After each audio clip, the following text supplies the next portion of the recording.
जय हिंद। मैं अनंता आप सभी का स्वागत करती हूँ। आई होप कि आप सब लोग अच्छे होंगे। फ्रेंड्स, ये क्वेश्चन आपके रेलवे एग्जाम में पूछा गया है। अगर आप इस क्वेश्चन को अच्छे से कर लेते हैं, ध्यान से देखिए ये क्वेश्चन क्या पूछा है। ये क्वेश्चन अगर आप अच्छे से कर लेते हैं तो समझ जाइए कि आपकी 80% तैयारी कंप्लीट हो चुकी है। तो चलिए हम इसको आपको सॉल्व करके दिखाते हैं कि क्या क्वेश्चन है और किस तरीके से करना है आपको।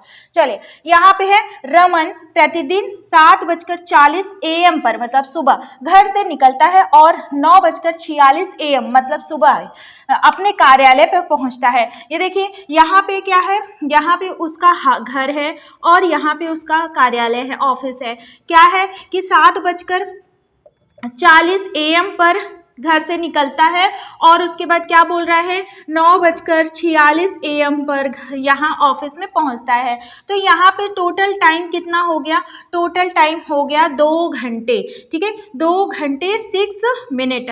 ठीक है, 2 घंटे 6 मिनट को अगर आप घंटे में बदलेंगे, इस 6 मिनट को भी अगर आप घंटे में बदलेंगे तो क्या करेंगे आप, 2 घंटे हो जाएगा प्लस 6/60 हो जाएगा तो कितना हो जाएगा, ये हो जाएगा 2.1 आवर। मतलब कह रहा है कि 2.1 आवर में आप घर से ऑफिस पहुंच रहे हैं, रमन पहुंच रहा है। ठीक है, यहाँ पे टाइम कितना है, यहाँ पे टाइम है t बराबर हो जाएगा 2.1 आवर। अब क्या है, अब कह रहा है कि एक दिन क्या होता है, कुछ स्पेशल केस है।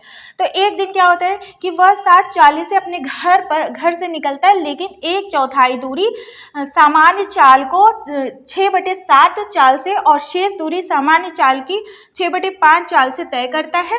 तो रमन उस दिन कितने बजे घर पहुंचता है। एक दिन क्या होता है, कुछ स्पेशल केस होता है। तो इसमें केस 1 है और केस 2 है। ठीक है, 2 केसेस हैं। ध्यान से देखिएगा क्योंकि ध्यान से ही अगर आप देखेंगे तभी समझ में आएगा। यहाँ पे ऐसे क्या होता है कि यहाँ पे एक दिन क्या होता है, घर और ऑफिस। चलिए अब यहाँ पे हम आपको समझाते हैं। क्या कह रहा है, एक दिन वह 7:40 बजे अपने घर से निकलता है। निकलने का समय तो वही है, 7:40 पे ही निकल रहा है, लेकिन क्या कर रहा है, 1/4 दूरी हमें दूरी भी नहीं पता है कि उसके घर से उसके कार्यालय के बीच की दूरी कितनी है। तो हम मान लेते हैं दूरी है d। ठीक है, d मान लिया ना। अब d मान लिया तो कह रहा है कि 1/4 दूरी। तो यहाँ जो केस 1 है, केस 1 में दूरी कितना है, दूरी यहाँ पे है d। ठीक है, d बटे कितना हो जाएगा, d/4, क्योंकि 1/4 दूरी ही लेना है एक केस में। फिर 1/4 दूरी सामान्य चाल की 6/7 चाल से। अब हमें चाल भी नहीं पता है, हम मान लेते हैं कि देखिए दूरी यहाँ पे हमने क्या माना था, टोटल दूरी d माना था और उसके बाद सामान्य चाल जो है यहाँ पे हमने मान लिया कि s है। ठीक है, सामान्य चाल हमने s मान लिया। अब s कह रहा है कि सामान्य चाल की 6/7 चाल से चलता है। मतलब पहले केस में क्या कर रहा है, पहले केस में यहाँ पे जो चाल है वो क्या है, वो सामान्य चाल की, जो सामान्य चाल हमने s माना है, s की 6/7 चाल। मतलब s की 6/7 कितना हो जाएगा, 6/7 इसके आगे लिख देंगे ना। ठीक है, अब क्या कह रहा है कि शेष दूरी। अब यहाँ पे दूसरा केस आ गया, दूसरे केस में क्या कह रहे हैं, शेष दूरी कितनी बची भाई, जब टोटल दूरी d है, उसके बाद उसमें से d/4 इस चाल से चल रहा है ना, तो d/4 तो बचा कितना, 3d/4 बचेगा ना। देखिए d में से अगर हम d/4 घटाएंगे तो हमारे पास 3d/4 ही तो दूरी बची दूरी। अब क्या करेंगे, अब बची दूरी को किस चाल से चलता है, सामान्य चाल की 6/5 चाल से चलता है। तो हमारे इस जो बची दूरी को यहाँ पे जो चाल हो जाएगी, यहाँ पे चाल क्या हो जाएगी, 6/5 हो जाएगी। सामान्य चाल क्या है, सामान्य चाल s की। ठीक है, अब क्या कह रहा है, रमन उस दिन कितने बजे कार्यालय पहुंचेगा। अब ये पूछ रहा है कि रमन के कार्यालय पहुंचने का समय पूछ रहा है। देखिए निकलने का समय 7:40 है, उसके बाद पहुंचने का समय पूछ रहा है आपसे। ठीक, अब यहाँ पे देखिए, यहाँ पे समय पहले वाले केस में क्या समय लगा होगा, पहले वाले केस में लगा होगा t1 देख लेते हैं। ठीक है, t1 नाम रख लेते हैं इसका। तो टाइम बराबर क्या होता है, दूरी बटे चाल मतलब d/4 और उसके बाद चाल यहाँ पे 6s और उसके बाद यहाँ पे 7।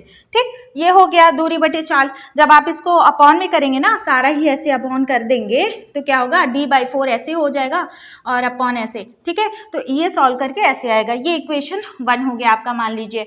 अब यहाँ पे इस वाले केस में, सेकेंड वाले केस में टाइम क्या हो जा रहा है, सेकेंड वाले केस में टाइम हो जा रहा है t2, मान लीजिए क्या हो जा रहा है इसमें 3d/4 यहाँ पे मल्टीप्लाई 6s, चाहे ये वाला s लिखे चाहे वो वाला s लिखें, ठीक हो, कोई दिक्कत नहीं है, हम तो s माने ही हैं।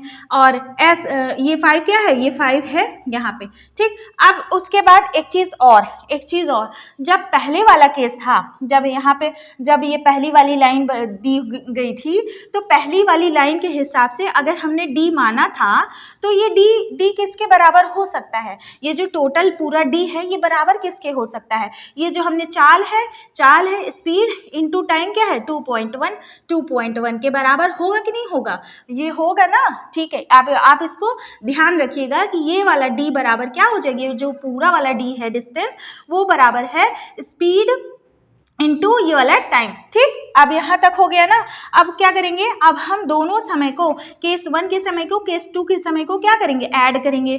चलिए हमने ऐड किया, अब यहाँ पे ऐड किया, ऐड वाला यहाँ पे निशान कर देते हैं, t1 + t2 ना, t1 + t2 कितना आ जाएगा, अब यहाँ पे देखिए 7d/4 इंटू 6s, उसके बाद प्लस ये क्या है 3d, और एक मिनट इसको हम ऐसे कर दें, 3d × 5/4 इंटू 6x।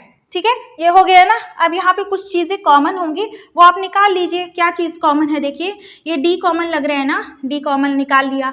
अच्छा, अब उसके बाद ऊपर कोई चीज़ कॉमन नहीं दिख रही, नीचे देखते हैं, नीचे हमें 4 दिख रहा है कॉमन और 6 दिख रहा है कॉमन। अगर हम 4 और 6 देखिए, दोनों में है 4 और 6, हाँ 4 और 6 तो दोनों में है ना, यहाँ पे भी है, यहाँ पे भी है, दोनों में है। तो हम क्या करेंगे, हम 4 × 6 दोनों को हम निकाल लें और उसके बाद s को भी हम निकाल लेते हैं। अरे तो फिर हमारे पास बचा क्या, हमारे पास बचा 7 और 3 × 5 = 15 बचा, 7 + 15 बचा। ठीक है, 7 + 15 बचा ना। अब क्या करेंगे, अब इसको भी सॉल्व करेंगे। देखिए यहाँ पे सॉल्व करने का प्रोसेस हम दिखाते हैं। ये देखिए यहाँ पे d जो ये है ना, इसको हम s में कन्वर्ट कर देंगे ना, 2.1 और इंटू s ये लिख देंगे ना। d की जगह तो हम ये लिख ही सकते हैं, d की जगह ये हम लिख सकते हैं s, चाहे ये वाला s लिखिए चाहे वो वाला s लिखिए, कोई इससे दिक्कत नहीं है। मल्टीप्लाई 2.1/4 × 6। ठीक है, और उसके बाद 7 × 5 = 12, 22 हो जाएगा ना, 22। ठीक, अब क्या करना है, अब इसी को आपको सॉल्व करना है। यहाँ पे ये s छूट गया था, यहाँ पे s लिख दीजिए, और जैसे ही आपने s लिखा ये s कैंसिल हो गया। अब आपके पास सिर्फ और सिर्फ डिजिट ही है, मतलब क्या है, डिजिट है, और आपको डिजिट सॉल्व करना है। देखिए 2 × 3 = 6 हो गया, 2 × 1 = 2, 2 × 1 = 2, 11 हो गया। उसके बाद 3.7 हो जाएगा, यहाँ पे 0.7 हो जाएगा, तो ओवरऑल आपका आ जाएगा 7.7/4 आ जाएगा। अब इसको आपको सॉल्व करना है। ठीक है, अब यहाँ पे आ जाइए, ये देखिए ये क्या है 7.7/4 है ना, इसको जब हम सॉल्व करेंगे तो क्या आ जाएगा 77/4 और 40 आ जाएगा ना। अब देखिए इसको सॉल्व करिए, 8 से एक बार जाएगा ना 40 बार। देखिए यहाँ पे अगर आप 77 और 40 ऐसे डिवाइड करेंगे तो एक ही बार तो जाएगा, ये एक बार गया तो एक बार गया, यहाँ पे 7 हो जाएगा, 7 में से 4 गए 3। ठीक है, क्या हो जाएगा, एक सही 37/40 ना। अब इसको क्या करेंगे, अब ये 40 क्या होगा, ये इस 40 को हम मिनट में बदलेंगे 60 से मल्टीप्लाई करके ना। 2 × 3 = 6, 2 × 2 = 4। अब कितना हो जाएगा, देखिए इसको कन्वर्ट करते रहिए, ऐसे ही कन्वर्ट किया जाता है। फिर इसके बाद क्या हो जाएगा, देखिए 1 घंटा तो ये निकल ही आया ना यहाँ पे, तो 1 घंटा यहाँ वाला हो जाएगा, प्लस कितना हो जाएगा 3 × 7 = 21, 3 × 3 = 9, 10, 11। ठीक है, इतना बटे 2 आ जाएगा। ठीक, अब इतना बटे 2 आ गया। अब आपको फिर से काटना है, 2 × 5 = 10 हो जाएगा, 2 × 5 = 10 हो जाएगा ना। उसके बाद कितना हो जाएगा 55, राइट, 1/2 इतना आया ना 55 सही 1/2। जब आप क्या करेंगे ऐसे 11 11 11 को अगर 2 से डिवाइड करेंगे 2 5 जा 10 हो जाएगा, फिर यहाँ पे 11 2 5 जा 10 ना, उसके बाद 1 तो कितना हो जाएगा 55 राइट, मतलब 55 सही 1/2 ना, 55 सही 1/2 आएगा है ना। अब क्या करेंगे इसको हम और आगे बढ़ाते हैं। यहाँ पे तो 1 घंटा हो ही रहा है, 1 घंटा हो रहा है और 55 क्या हो गया, 55 ये हो गया मिनट हो गया ना, 55 मिनट हो गया। अब 1/2 को हम सेकेंड में बदल देंगे, फिर से 60 से मल्टीप्लाई कर दिए तो यहाँ पे 30 हो गया। ठीक, तो क्या आ जाएगा 1 घंटे 55 मिनट ना, 55 मिनट और 30 सेकेंड्स। तो कितना टाइम लगेगा यहाँ से यहाँ तक दूरी तय करने में, 1 घंटे 55 मिनट और कितना सेकेंड 30 सेकेंड ना। अब क्या करेंगे हम सारा ये जितना गोचा हुआ है इसको हम सब क्या करेंगे इरेज करेंगे ताकि अब हम आपको दिखा पाएँ। ठीक है, इसको नोट डाउन आप करते रहा करिए क्योंकि यहाँ पे मुझे थोड़ा जगह कम पड़ जाती। टाइम कितना है, इतना हो गया, टोटल इतना टाइम लगेगा। अब क्या कह रहा है कितने बजे निकला था, 7:40 पे निकला था, तो 7:40 पे निकला था। ठीक है, अब यहाँ पे 0 0 ऐसे लगा दें क्योंकि हमें क्या करना है, हमें जोड़ना है कि कितना टाइम लगा। ठीक, उसके बाद यहाँ पे 30 सेकेंड। अब इसको हम जोड़ देंगे, भाई इतना टाइम लगा तो इतने बजे में इतना टाइम और जोड़ देंगे ना, तो यहाँ पे क्या हो गया, यहाँ पे 30 हो जाएगा। उसके बाद अब देखिए एक चीज़ यहाँ पे ध्यान दीजिए, इसको जोड़ने पे क्या आ रहा है 5 4 9 ना, 9 95 आ रहा है, लेकिन हमें क्या करना है, हमें 60 का, अगर 60 से ज़्यादा आता है तो जो ज़्यादा आता है उतना हम क्या करते हैं, उतना हम हटा देते हैं। देखिए 60 तो घंटे वाला हो जाएगा ना, ये मिनट, ये टोटल मिनट है। अगर मिनट में हम 60, देखिए 60 तो क्या हुआ, 60 मिनट बराबर 1 घंटे हो गया, इसका मतलब इधर 1 प्लस हो जाएगा। ठीक है, इधर 1 प्लस हो जाएगा और इसमें से 60 माइनस हो जाएगा तो कितना आ जाएगा 35 आ जाएगा। ठीक है, तो यहाँ पे 35 मिनट हो जाएगा। उसके बाद यहाँ पे 1 घंटा और हो जाएगा तो कितना हो जाएगा 7 2 9 हो जाएगा। मतलब आंसर क्या आ जाएगा, आंसर आ जाएगा हमारा 9:35 मिनट 30 सेकेंड AM। ठीक है, तो ऑप्शन ए करेक्ट हो जाएगा। तो आई होप कि आपको समझ में आया होगा और इसको 1 से 2 से 3 से कितनी बार भी आप देख लीजिए, आपको इसकी प्रैक्टिस करते रहनी है क्योंकि ये क्वेश्चन बहुत बार रिपीट हुआ है। ठीक है, तो फिर मिलते हैं नेक्स्ट क्लास में, तब तक ले बाय बाय, ठीक है, नमस्कार, जय हिंद।